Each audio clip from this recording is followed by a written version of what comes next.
जैसा करोगे वैसा भुगतना भी पड़ेगा। आज आप इस वीडियो में जान सकते हैं एक लालची साहूकार की कहानी। दोस्तों, हमें इस कहानी से यही शिक्षा मिलती है कि हमें कभी भी लालच नहीं करना चाहिए। आइए जानते हैं दोस्तों एक साहूकार लालची की कहानी। साहूकार और बनिया की कहानी हमें समझाती है जब खुद पर मुसीबत आती है तो हर किसी को अक्ल आ जाती है। जो इंसान जैसा है उसके साथ वैसा व्यवहार करना चाहिए। दोस्तों, जैसा करोगे वैसा ही भुगतना पड़ेगा। तो इसीलिए हमें कभी भी लालच नहीं करना चाहिए और किसी का बुरा नहीं करना चाहिए।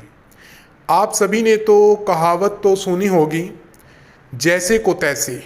हमारी आज की कहानी भी इसी पर आधारित है।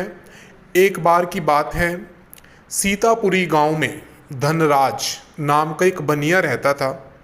उसका काम अच्छा नहीं चल रहा था, जिसकी वजह से उसने पैसे कमाने के लिए विदेश जाने का फैसला किया। उसके पास धन के नाम पर कुछ ज़्यादा पैसे नहीं थे और ना ही कोई कीमती वस्तु थी जिसे बेचकर वो पैसे कमा सके।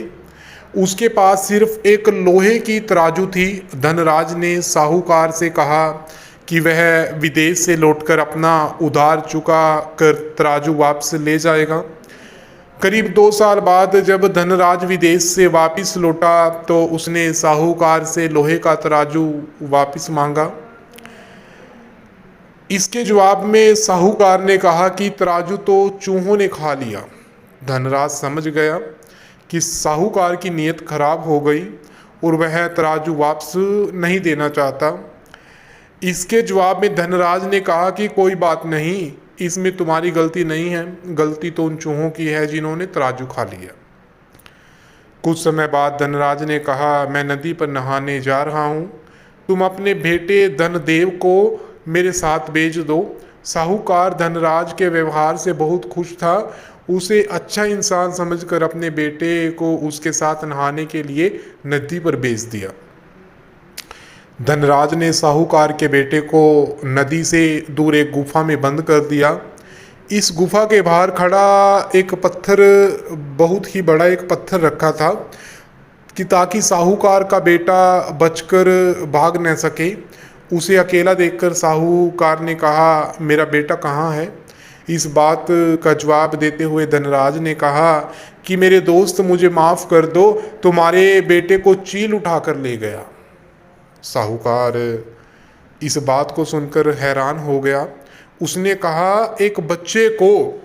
दोस्तों ध्यान से सुनिएगा, साहूकार ने बात को सुनते हुए हैरान हो गया और उसने कहा, एक बच्चे को भला चील कैसे उठा सकता है?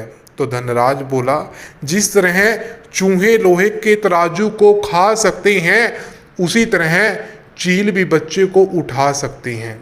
अगर बच्चा चाहिए तो तराजू वापस दो। जब खुद पर मुसीबत आई तो साहूकार को अकल आ गई। उसने तराजू को वापस कर दिया और धनराज ने साहूकार के बेटे को वापस लौटा दिया। तो दोस्तों, इस कहानी से हमें यही शिक्षा मिलती है कि दोस्तों हमें कभी भी लालच नहीं करना चाहिए। और दोस्तों एक बात का ध्यान रखिएगा, जैसा करोगे वैसा ही भुगतना पड़ेगा। जी हाँ दोस्तों, इस बात को ध्यान में रखिएगा। दोस्तों, हमारे YouTube चैनल श्री अमन बाबा जी को सब्सक्राइब कर दीजिएगा और दोस्तों वीडियो को लाइक कर देना। जल्द मिलेंगे नए टॉपिक के साथ। धन्यवाद।